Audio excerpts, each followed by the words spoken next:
Hi, this is Marcus Fairs, founder and editor-in-chief of Dezeen, and I'm broadcasting live from the Dezeen studio space here in London. Today, we've teamed up with Epic Games to host a talk exploring how we can redesign the world. The talk coincides with a competition, which is also called Redesign the World, which we launched with Epic Games last month. The competition calls for architects and designers and anyone really to propose how we can rethink the planet we live on using architectural visualization tool Twinmotion to prevent visions for a new planet that will be able to host civilization, nature, solve climate change. And, we're looking for really ambitious ideas for changing planet Earth into a new paradigm. Joining me for today's talk is Belinda Ercan from Epic Games. Hi, Belinda. Hi, everybody.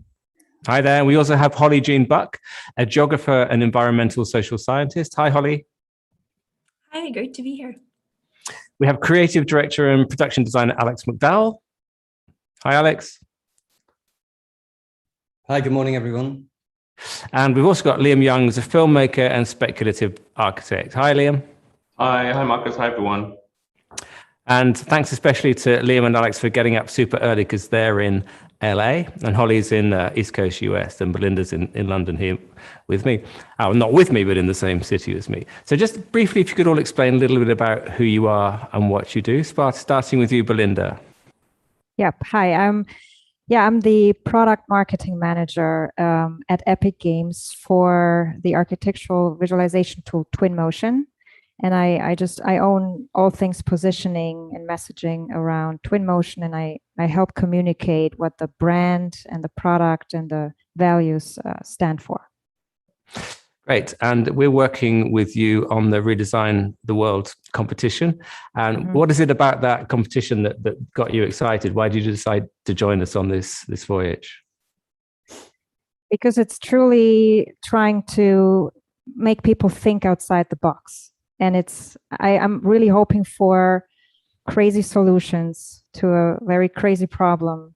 And it's coupling a lot of good things. It's about real time, and it's about technology, and it's about all other kind of life aspects such as climate change, and just bringing technology, the earth, and humanity closer together.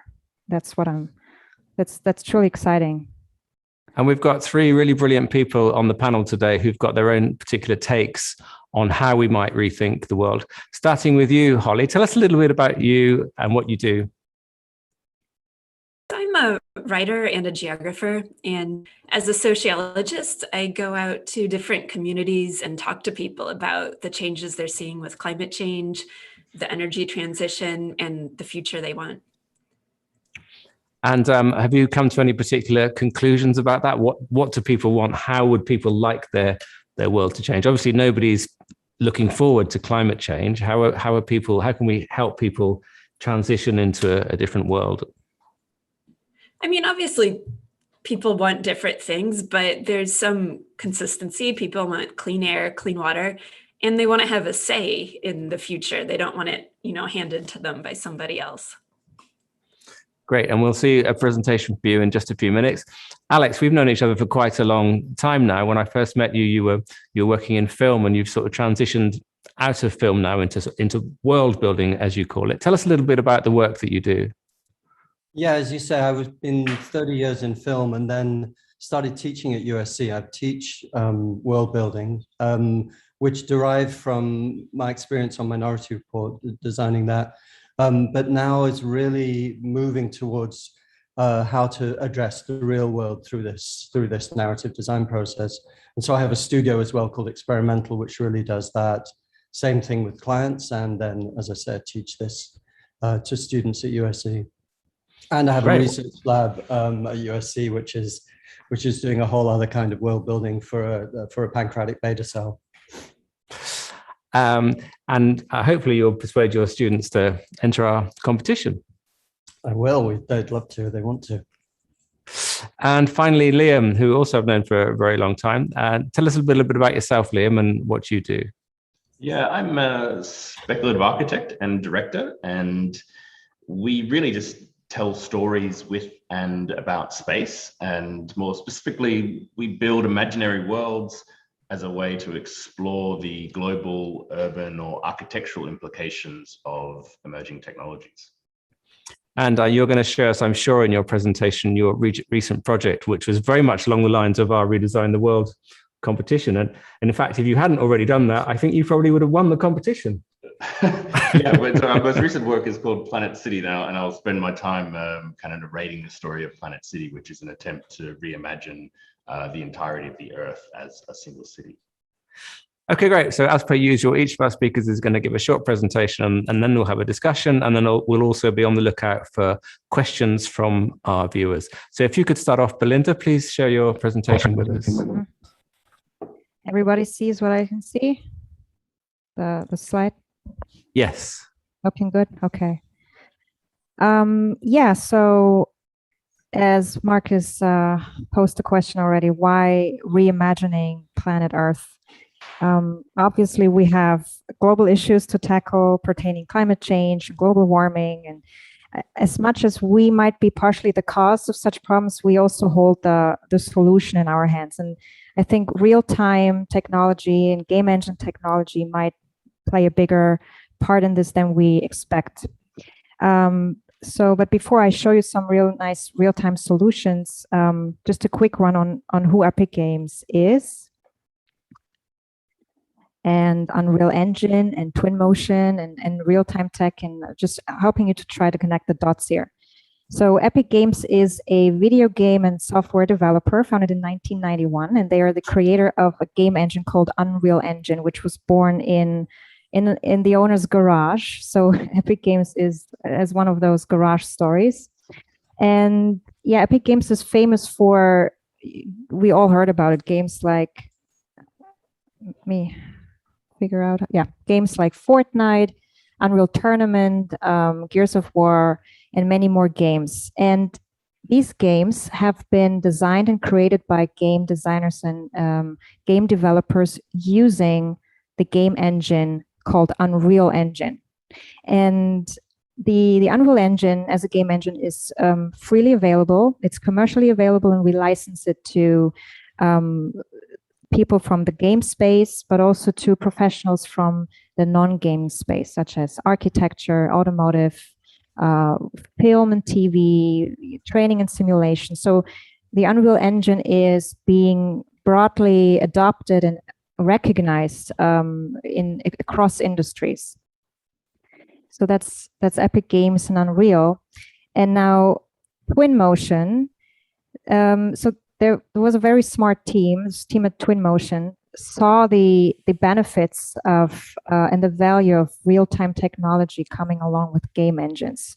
So what they did is they took the Unreal Engine and heavily simplified it and turned it into a very simple visualization and prototyping tool, which now is the name Twinmotion. So they took the core technology, real-time, put a very simple UI on top, and exposed very simple features and workflows, mainly targeted towards architects. And what that looks like, I'm going to show you now.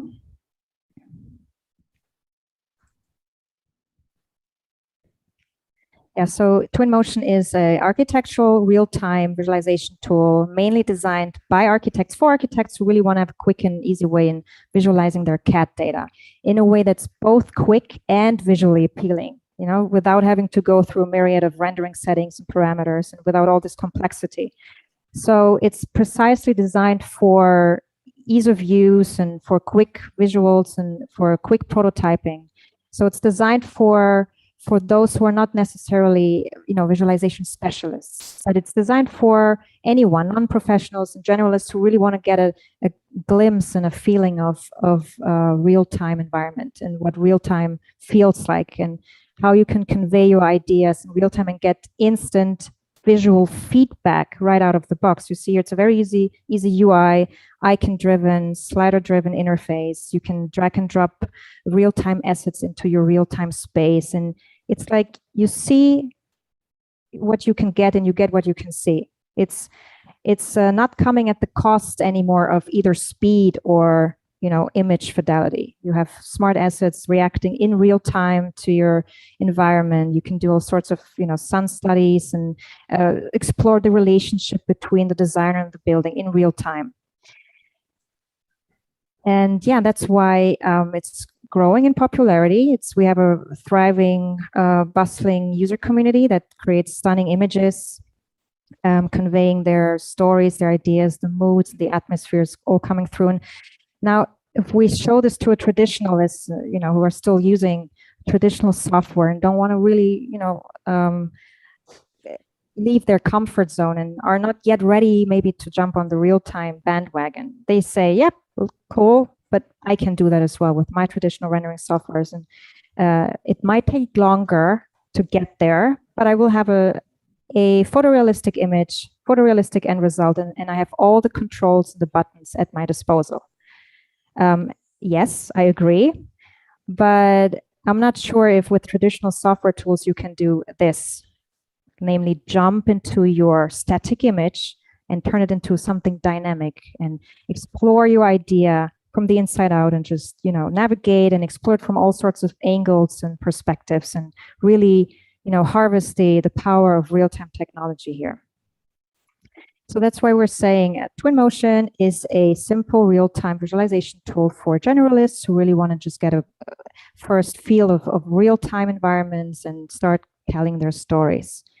But the design story doesn't have to end there. You can also continue that story in the bigger brother, so to say, the Unreal Engine, which is then mainly targeted towards visualization specialists who really do want that deep control and all the buttons and windows and take that Twinmotion model to the next level and start building functionality on top of it. And what that looks like, I'll show you here right now. This is the Twinmotion model. You start your story here, you start conveying your idea, and then you bring it over to Unreal, where you can have, use all those game components and embed them into your story, like animations, and you can create customized, tailored experiences for your clients, such as real-time configurators that explore multiple design options, to building entire worlds, which are then also maybe connected to the real world and which are rich in both information and data. And yeah, you can have multi-collaboration features and start really exploring your building and creating a novel relationship to your building and start sharing your design idea in a very novel way, which was unimaginable so far. So that's why our grand mission at Epic Games is that we really truly want to empower not just specialists, but empower everybody to create and share compelling design stories in real-time 3D content and experiences. Because when we talk about climate change and global warming, our angle at this is that we want to give everybody the ability to just visually communicate ideas, full stop. Because I think what's actually the biggest problem in getting people to act on climate change is the way we communicate and collect those people together to act on a single image and vision. That's difficult. That's truly difficult. And here's the sweet spot for, I think, game engines and real-time technology to play a huge role, namely in bringing people together towards a common vision and a common goal. And what people bringing together really means and looks like is something I can show you now. This is a video touching upon the topic of visual communication and letting you share vision and information, explore more design options, and explore problems early and share then the design process with clients. So here you see AccuCities. They developed a CAD model of the city of London. This is a very rudimentary digital twin of London, and it allows users to explore the city environment and examine the physical impacts on the surrounding. This is done with Unreal Engine. The app is called Plant City. And here you can really explore entire data sets, entire data layers. You can see future skylines, how the city will develop in the future, but you can also dial back and go back in time and get a historical context. So this technology allows you to both explore the past, the present, and the future. And I think this can also be well integrated into, all things education. And you can use digital twin models to educate and teach kids and students and academics. So this is a really nice way of demonstrating how to visually communicate a, city project and make it also accessible to its citizens. Now, here we have a good example of another digital twin. This is Tencent. It's a Chinese tech company, and they created Shanghai's hospital network, a digital twin of the hospital network. All the hospitals here are logged in. This is not for the public. This is for the owners and operators, so they can monitor the health of their building. So the operators here are just like, the doctors in relationship with their patients, and they can see how their buildings are doing, what rooms are occupied, what diseases the patients have, what supply level they have. And so this just helps to, better allocate city resources, all coming from the data that the digital twins can feed back into these operations. And if we have a look at the timeline of Tencent, you can see that the timeline here encompasses 9 years of software tools that Tencent used.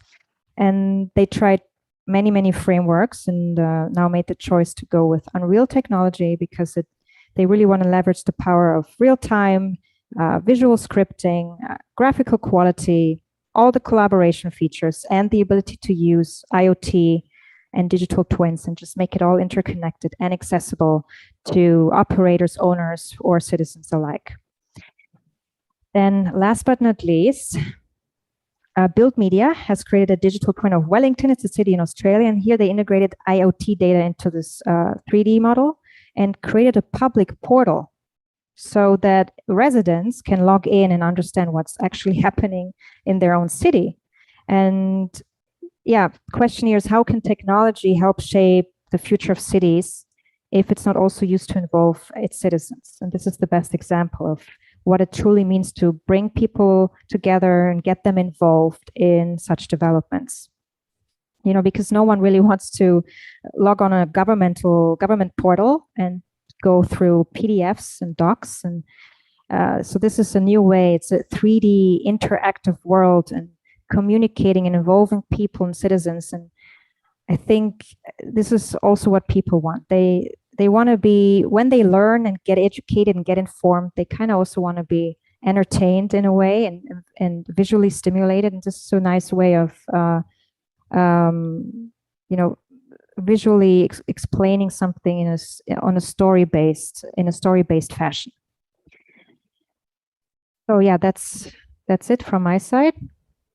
And great, thanks very much, Belinda. And some of those digital twins that you were showing, are they updated in real time? So are they drawing information from the real world into the model in real time? Not the first example, but the other two are connected with real life data sets in real time. Right.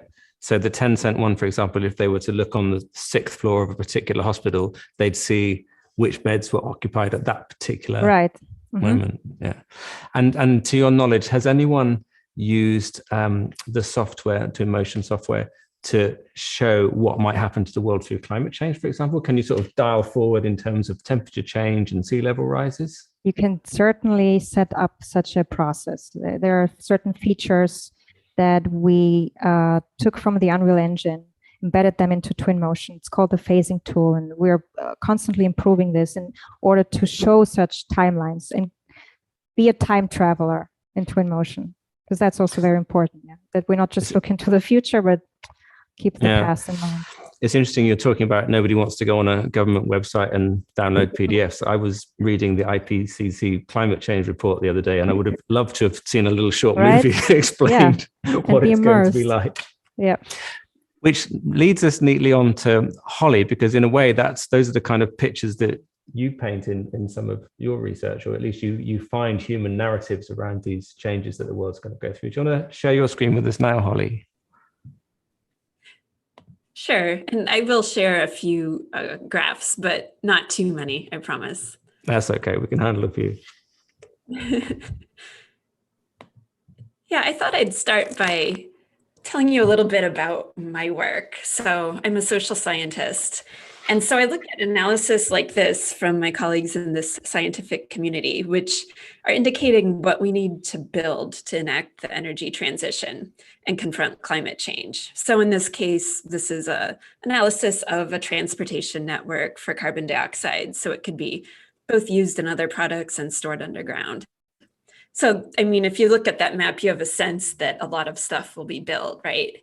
But I try to figure out what this means for people on the landscape. So, for example, in this project that I did just before COVID, I was knocking on doors in these different towns along this prospective pipeline route, talking to people about what they think about carbon capture, carbon removal, energy futures, the future of their town generally. So people in towns like Denver City, Texas, where they've actually been injecting CO2 into the subsurface for several decades, home of the world's largest CO2 flood. You'll see that if you enter town.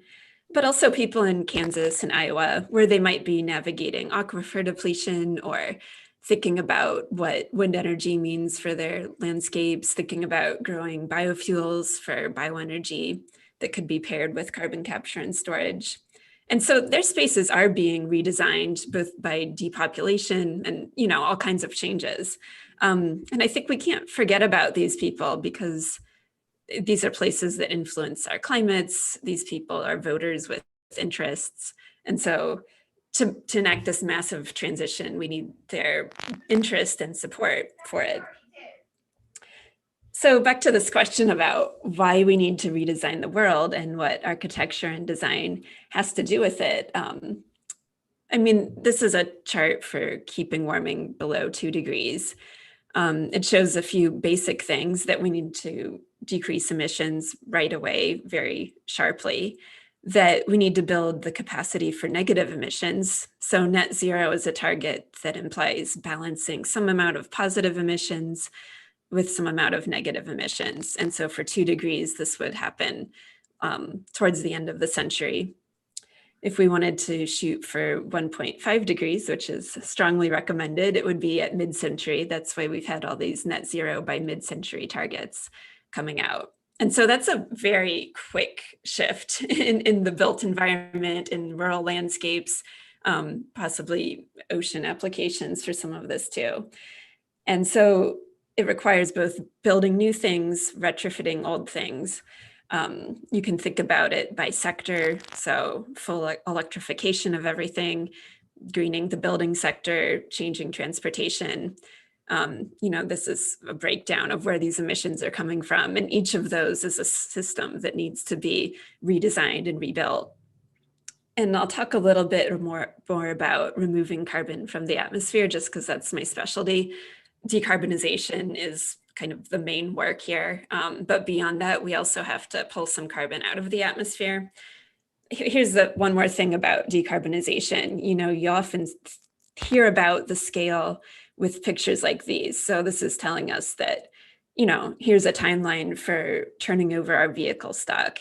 Here's a timeline for putting heat pumps in all these buildings. Here's a scale of, and this is all for just for the US, the electricity capacity we're going to need to fully electrify all these systems. But most people aren't going to get much from a graph. It doesn't tell them personally about how they're going to live, work, and play, which is why the tools that you all have been discussing are really important. So imagining that full decarbonization, that transformation, also imagining these approaches for pulling CO2 out of the air, which could be biological. So planting new forests, restoring wetlands, farming in different ways that put carbon back into the soil. Also new industrial infrastructures for sucking out that CO2, moving it to where it can be injected underground. So a lot of stuff that needs to happen. And there's money going into some of this. You probably have heard about the boom in climate tech. So that seems to be maturing. The challenge is that with these big new infrastructures in the built environment that cost a lot, that have, you know, multiple stakeholders, the tech sector and the markets in my analysis can't really accomplish this scale of transformation. It needs the support of a lot of policy in order to be done. And so policymakers need society to support and actually demand these new technologies and infrastructures. What makes them likable to civil society, or even known for that matter? A lot of people have never heard about much of this stuff until I've knocked on their door, right? Because there's two main reasons why we have to think about this from an architecture and design perspective. One reason is that if it's not attractive, fresh, exciting, alive, if it just feels like more of the same, which in many cases is big companies transforming things, it'll just be rejected. And we've seen lots of types of resistance against renewable infrastructure. Sometimes not in my backyard variety, but sometimes from people who have a claim to that land that don't want to see it being exploited.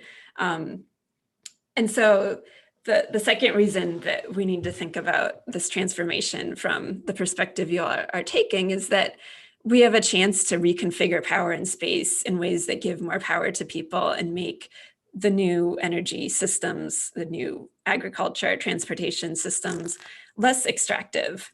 And I've been really heartened to see, the VAC Foundation did this exhibit on non-extractive architecture. These directions are really exciting. And so, this is a normative thing, to incorporate justice into the redesign of the world. But it's also just a realism thing, because if we don't do that, it doesn't get permitted and built, and then climate action gets stuck. So I'm really glad we're having this conversation. Your work here is really important.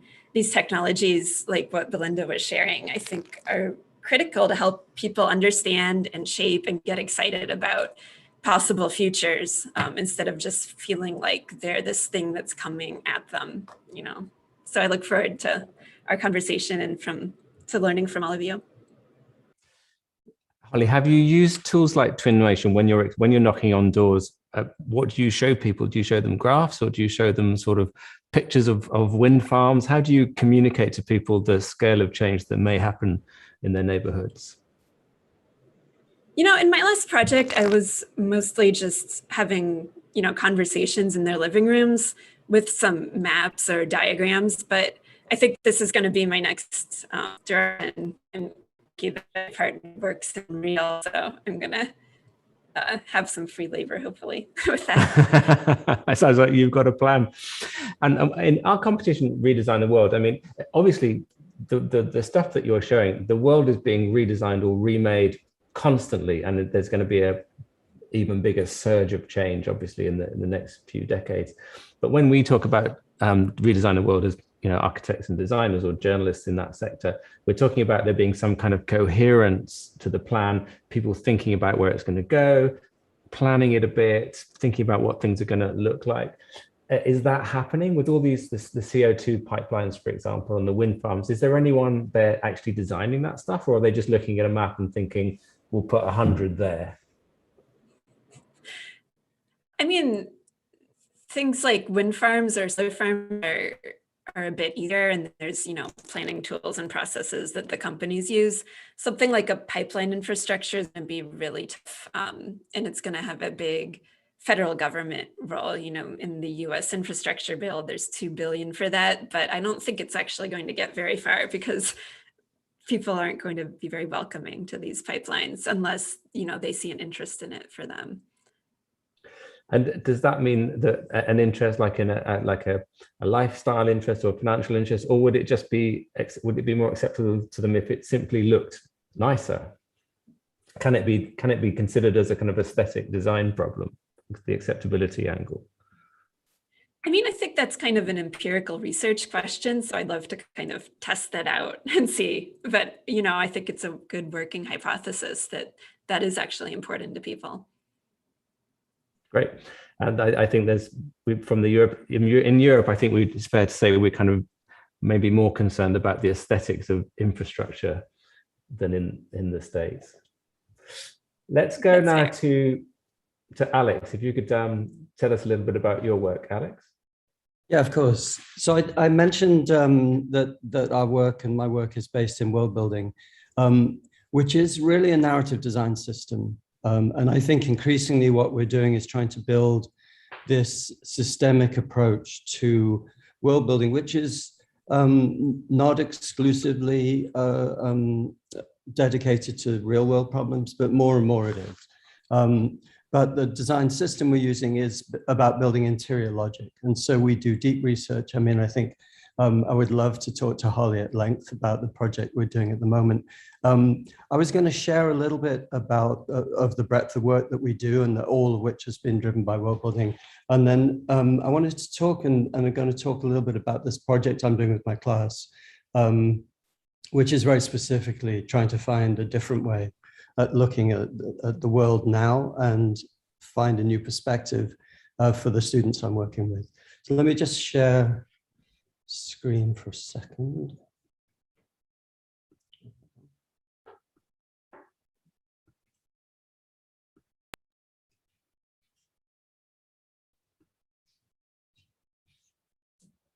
Are you seeing my screen? Yep. Okay.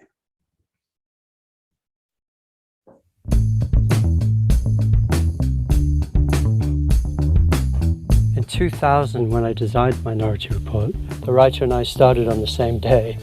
And so without a script, we had to develop a world. And that really changed my practice and launched world building as we know it. We had to gather our information, our data, our research from the real world, from laboratories and corporations and architects and urban planners. And we were using that information to trigger the imagination. Minority Report became known for its accurate predictions of our present and future. It proved that imagining and portraying something that does not yet exist in the world was a way to actually enable it to exist in the world. We weren't being so clever, we were just listening well. We began to see how powerful this medium was, understanding the world deeply enough in all its aspects that stories spring almost effortlessly from that world.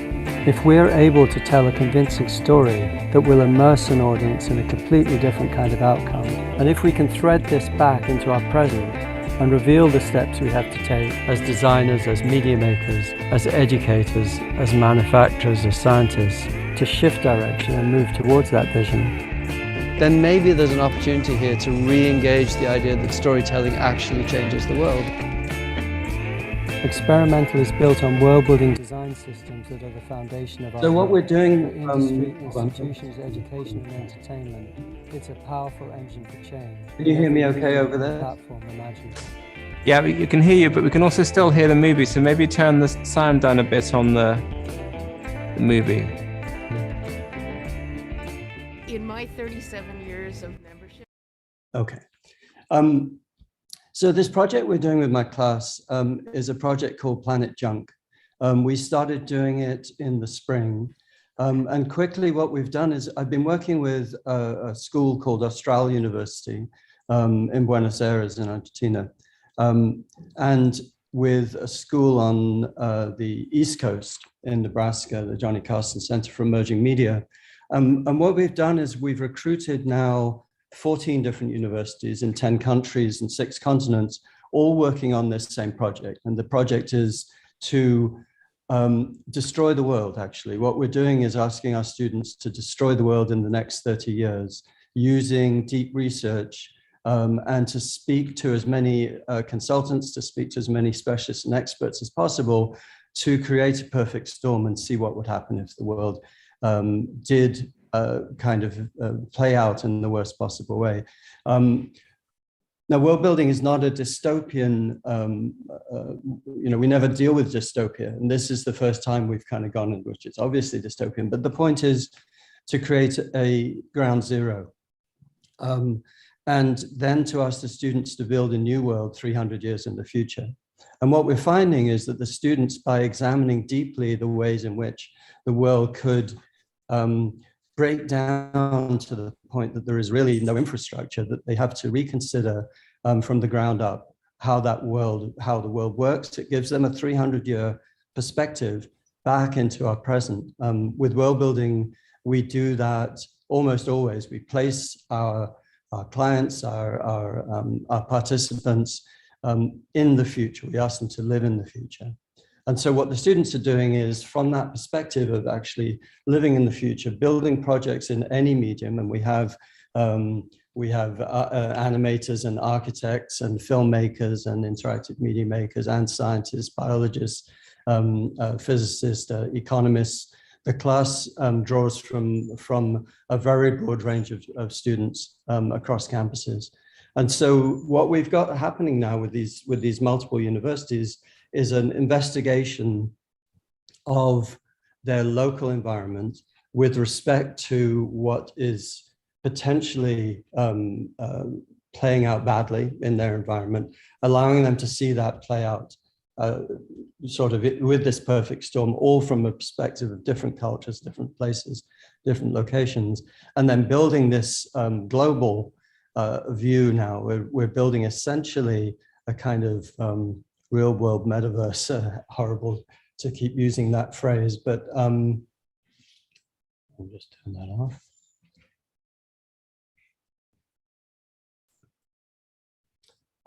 But I think what we're discovering and what we're doing now is we're amassing these perspectives from these multiple different countries.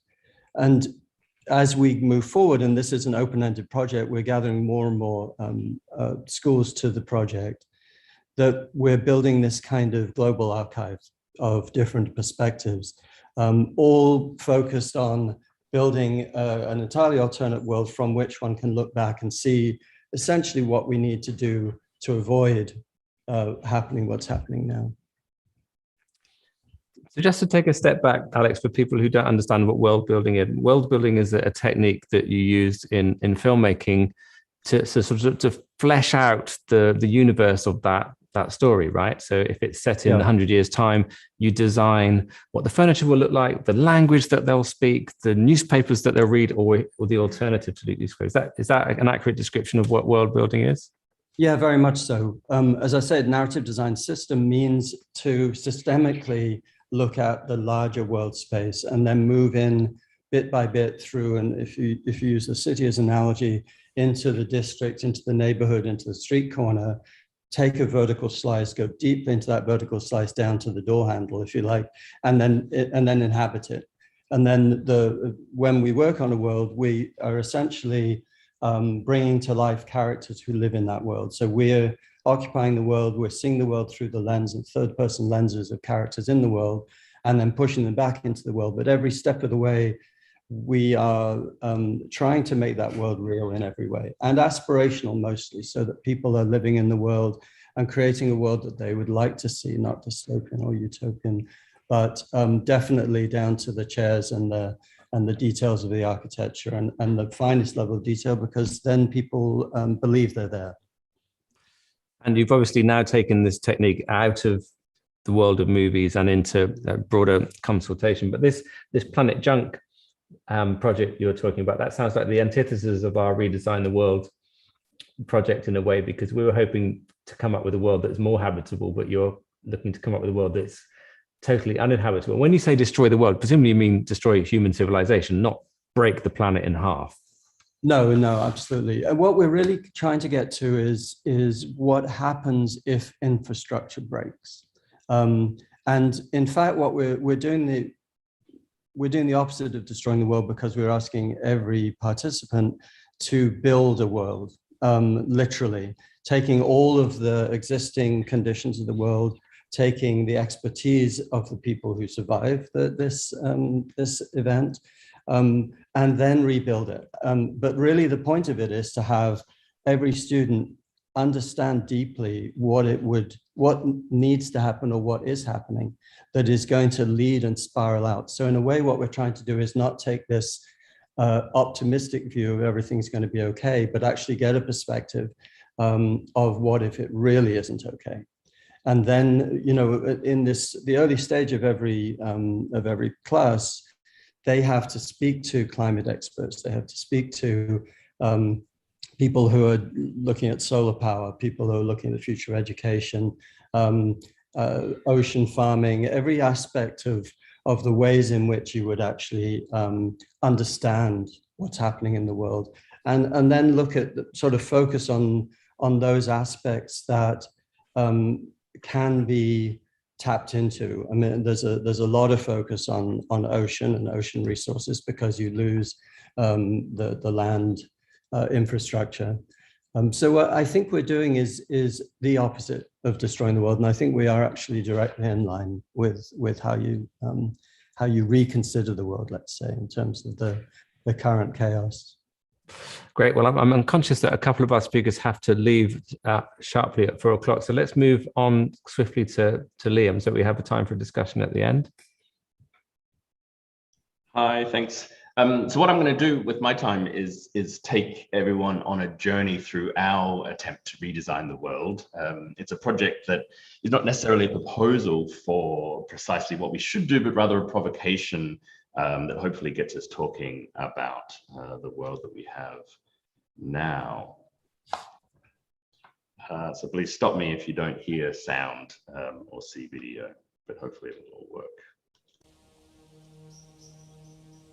It's more than 10 billion people, more than 7,000 languages spoken, 90 million songs, 42 billion fruit trees, over 900 zettabytes of data, 90 million beehives, 6 million dentists, 148 million square kilometers of protected park, and 1 city.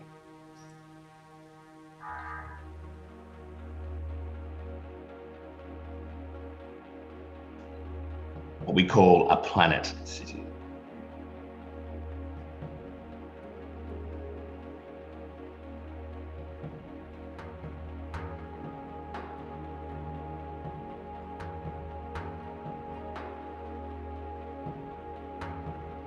So what you're watching is my thought experiment for a world called Planet City.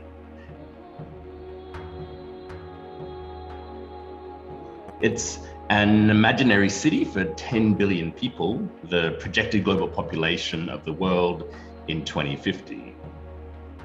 So as I mentioned, I design environments for film, for TV and VR, and I believe that by creating fictional worlds, we can connect emotionally to the ideas and challenges of our future. So we've been creating Planet City in response to the rising red line on the graph of climate change. But world building and storytelling can do so much more than just visualize this data. We're really interested in the idea of dramatizing data. So in speculative cities such as this, we can immerse ourselves in the various consequences of the decisions we face today. They can be both cautionary tales or roadmaps to an aspirational future. So I invite you to all imagine that we're all standing alongside the canals of Planet City. And how would it feel to be one of the 10 billion people who live here, to hear the hums and crackles of flickering blue and red LEDs that illuminate the lower reaches of the city's farm fields? It smells of soil and hard drives and sweet fruit. It's a purple sunrise over a new kind of wild.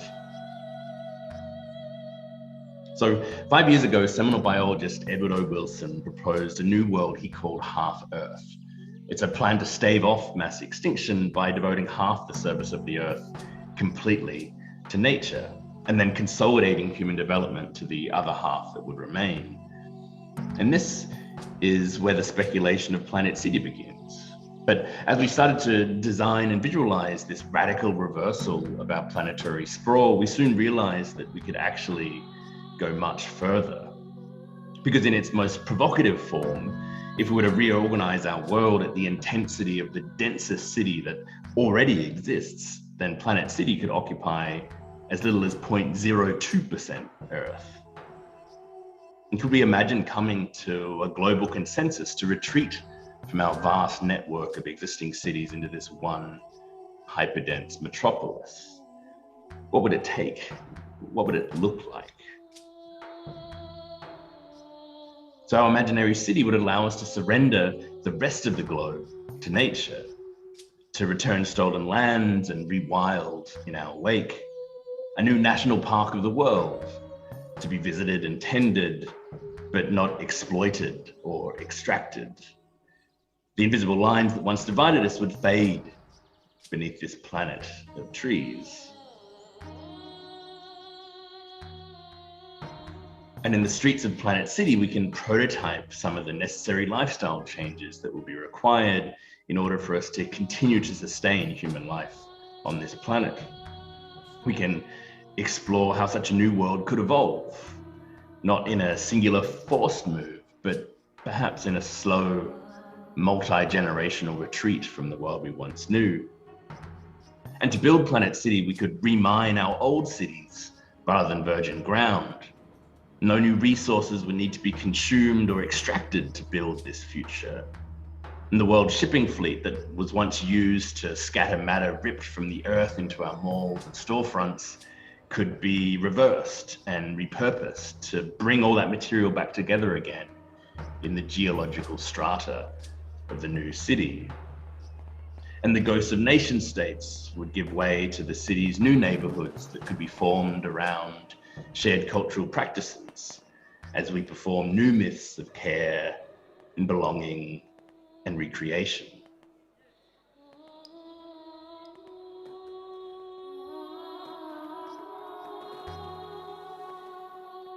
So if we were to map all the world's festivals on a calendar, we soon realized that running through Planet City would also be this continuous festival procession, dancing across a 365-day loop.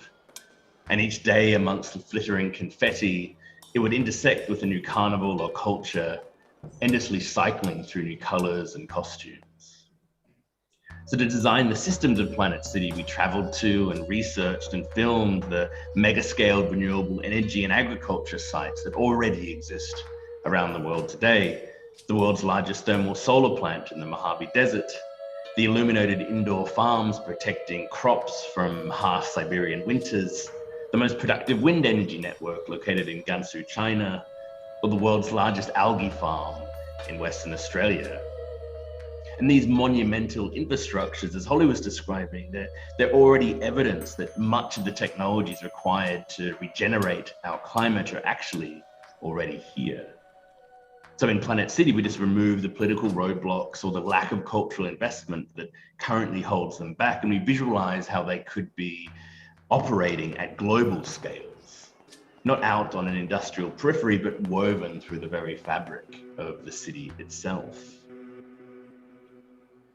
So before dawn breaks, we imagine thousands of autonomous cleaning blades squeaking along the Planet City solar fields. And waves of mirrors will ripple to rotate to chase the changing light. 1 billion panels collected from all over the world.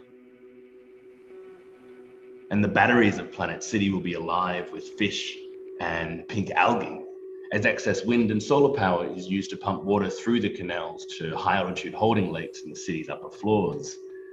Because power will be stored here as potential energy rather than resource intensive lithium batteries. And tides will rise and fall as lights glow and turbines spin.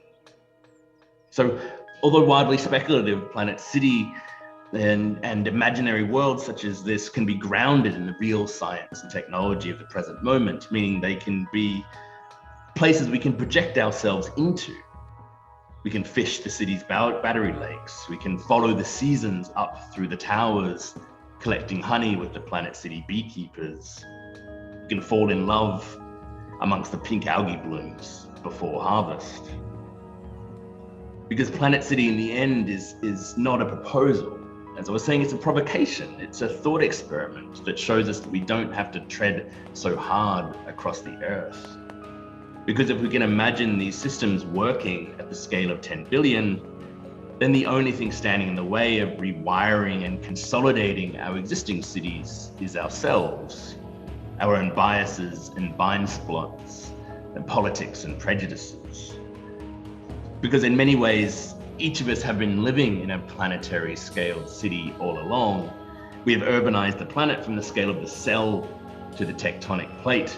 Planet City is both entirely imaginary, but at the same time, already here, simultaneously a challenging image of a possible tomorrow and an urgent illumination of the environmental questions that are facing us today. So at the end of our wanderings, our science fiction safari through this redesigned world will finally return us to where we first started, to look back at our own cities again, but with new eyes. This journey is a call to actively visualize our possible futures, imaginary worlds in which we can all collectively shape where we might all want to go next.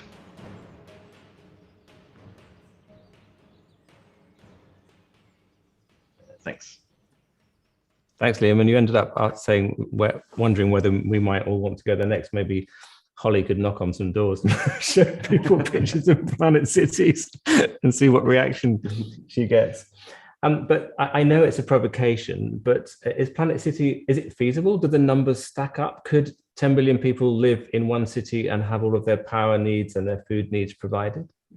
Yeah, so although kind of nuts, it's desperately pragmatic. It's almost like the most illogical conclusion of the most extraordinarily pragmatic process that we could go on. So all of the systems, the food stocks, the number of tomatoes that we eat in a day, the amount of energy we consume, and the infrastructures required to produce that energy have all been calculated, and that's exactly what we're looking at. The idea being, as I was trying to describe, that if we can get Planet City working, then there's no reason why we can't reimagine a city like Los Angeles or London. And we don't need some crazy new technology to do it. We just need to remove the roadblocks that we ourselves are putting in place at the moment.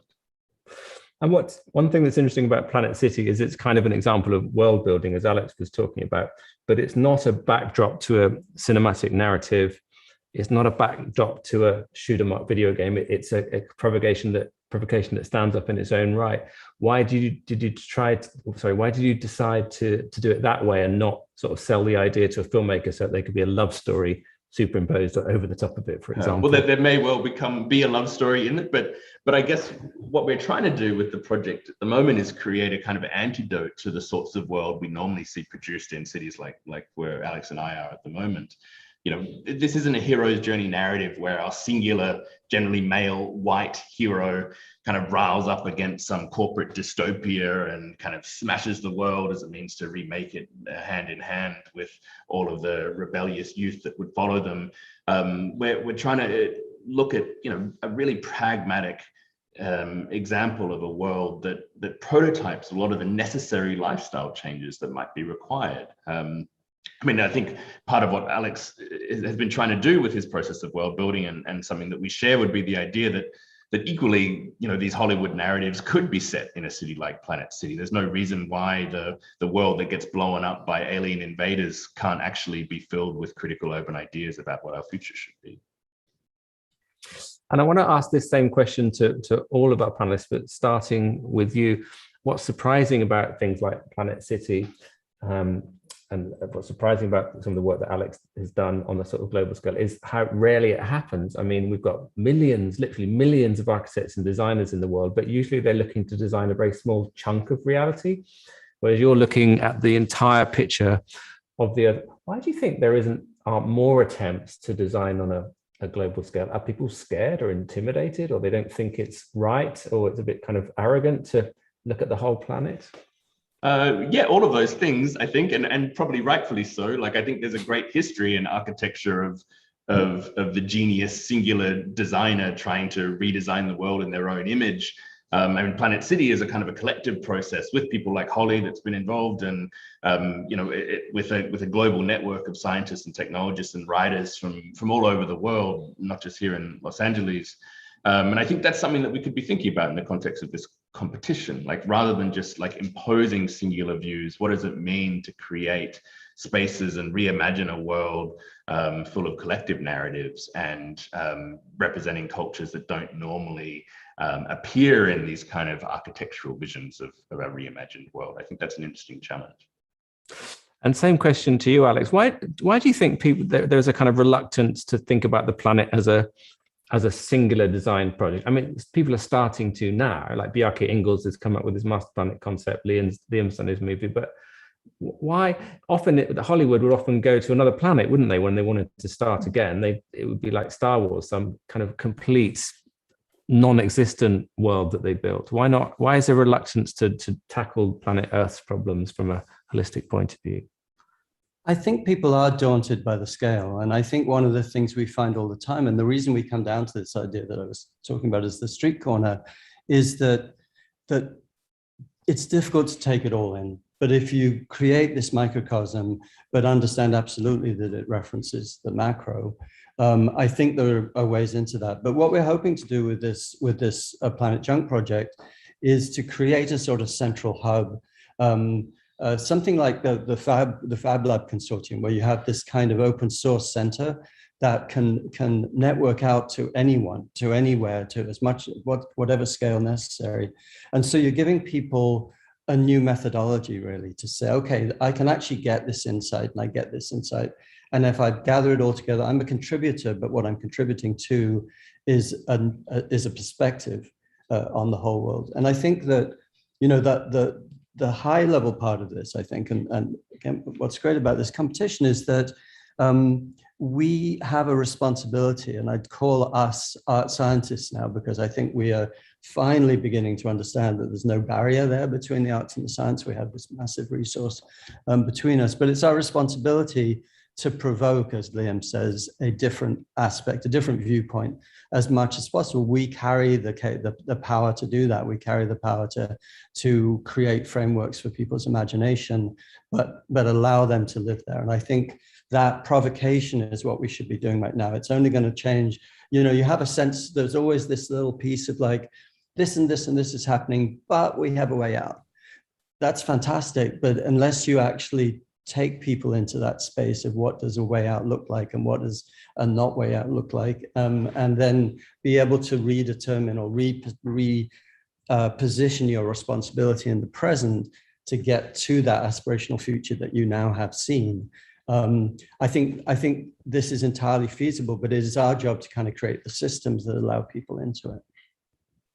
And Holly, same question to you, but feel free to tell me whether the question's not relevant. But I suppose, at least with climate change, you do have the Ipcc, you do have the UN, you do have these global bodies that are trying to get however many different nations with their own priorities around the table. But they do seem to be making progress. But how would you respond to that question about the kind of lack of, from the creative side, creative people coming up with a holistic vision of what this might look like and what it might feel to live in it, rather than just making graphs?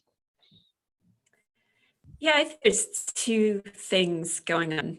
So one is colonialism has been a disaster. Making a single person making a master plan has some echoes of that. And the other thing is just the unintended consequences of our technology, going back to Silent Spring up to today. There's a wariness, I think, of acting or intervening. And so there's not a cultural zeitgeist or, a subculture around that. I mean, we can think about a figure like Stuart Brand and, we are as gods and we have to get good at it. But, he's in his 90s now. Where's the Stuart Brand of, a younger generation? I was talking to a colleague about this yesterday. We couldn't figure out where's the cultural current that says, this is a mess, but we're going to act, we're going to intervene at a planetary scale.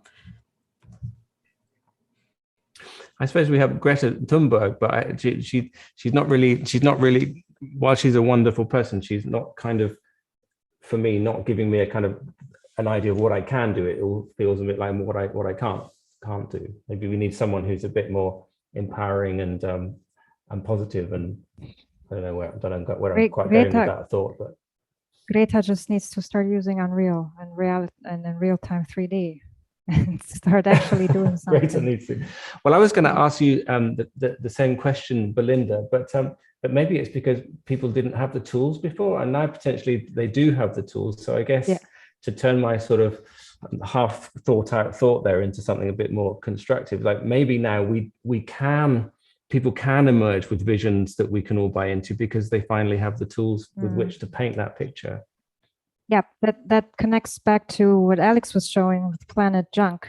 I absolutely love your approach because you think in terms of, destruction follows creation, and creation follows destruction, and order follows chaos, and so on and so forth, right? It's like this one cycle, and it's all interconnected, and starting from scratch, based on in-depth data and research, and Alex is starting off with the box first in order to think outside the box. So he destroys the box and then creates a new box. And this kind of destruction and creation of new realities is,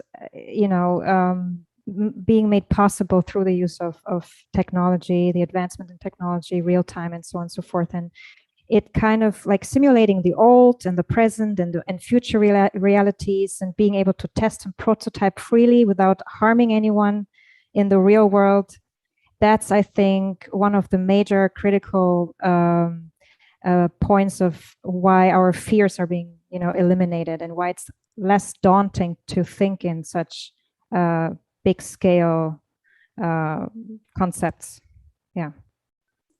And in fairness, the Redesign the World competition, we're asking people to make a bit of the world. We're not asking them to design the entire planet. I don't think the software is quite ready to cope with that yet, but we're asking them to build a small sample bit of the world of the future. And to finish up now, because we're out of time, I'd just like to ask everyone one simple question. Because this competition is really to try and engage creative people in a process of helping to change the direction of the world, a world that's kind of dominated by politicians and corporations, and creative people aren't often around the table. How can creative people get more involved and help steer the world in a more positive direction? What is it they need to do to be more ambitious, to actually redesign the world, and how can they do it? Liam, you've already had a go at it with Planet City. What would be your advice to other creatives who, like all of us, we really care about these issues? How can we make a difference in solving them with our skills? Well, I think it's about putting creatives in collaboration with other disciplines. Like to not be to not repeat the mistakes of past visions like this, but rather to sit in rooms and have conversations with people like Holly and other scientists and technologists, that they can really start to layer up those creative visions with narratives, to talk to people that aren't traditionally represented, and to really involve yourself in a collaborative process. I think that's one of the keys to moving forward in these visions. So it's, in other words, not to be the singular genius, or to try to be the singular genius, or the colonialist, the person who's telling everyone else what to do. Yes, exactly. That would be a good start. Yeah. Alex? I think part of the alliances we have to form, and part of the kind of collaborative groups we have to make are the politicians, are those people in power. And I think that to do that, we have to prove that our systems are effective. And I think people are beginning to understand that idea, that if you actually don't use charts and graphs, but you actually use tools that become ways to engage the sort of visionary, there's a very strong real world outcome for that. So I'm working with the Arts and Humanities Research Council in the UK, which is a government body, and looking at changing the creative industries across the UK.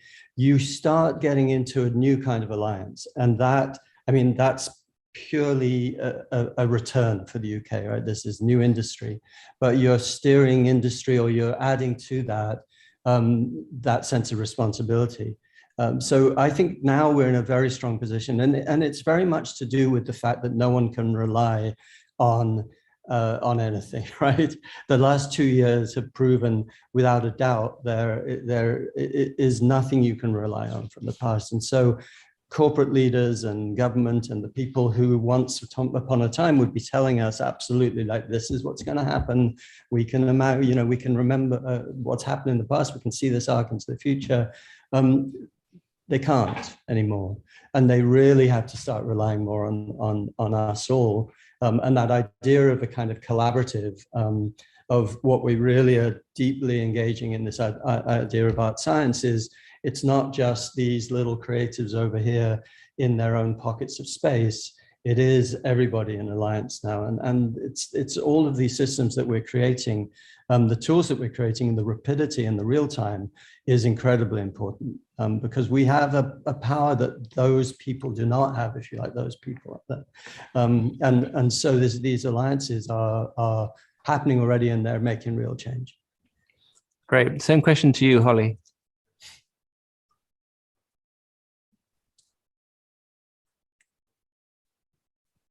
Holly, did you hear me? Yeah. Are you thinking? I can go first. Yeah, okay, Belinda, go for it. Yeah, I really like the analogy between, the lonely genius at work and that shift that's going on from the lonely genius at work to a more collaborative approach. And I think, to answer your question, Marcus, it's about making technology increasingly more simple, thus making it more accessible to the broader masses, thus igniting their creative potential, making them realize that they have that dormant creative potential inherent to them. It's just that they never had the tools to really unleash those creative potentials. And then I think also that this shift from technology being super complex to going to a technology that's super simple, that shift translates in the way consumers behave, because tech goes from complex to simple. Thus, consumers go from passive consumers to more active contributors. So the whole design process and the whole the way we solve problems becomes more participative because of partially technology becoming more simple and more accessible. Yeah, so collaboration is a big theme of everyone's answers. And Holly, not to put an answer in your mind, but I think my answer to the question would be knock on more doors, because that's the thing that so many people don't do. They don't just go up to people and say, what do you think about this? But I'm not sure whether that's your answer to the question.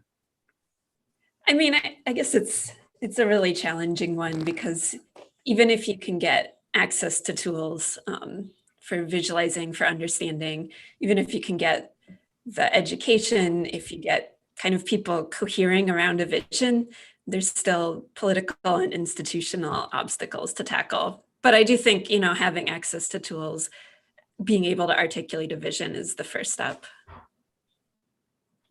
Great. Well, we really hope that we'll get some good visions for the future of the planet through this competition. It's been fascinating talking to all of you. It could have gone on for a lot longer. Thank you so much, Holly, Belinda, Liam, and Alex. And please encourage everyone to enter the competition. Will do. Thanks. Thanks.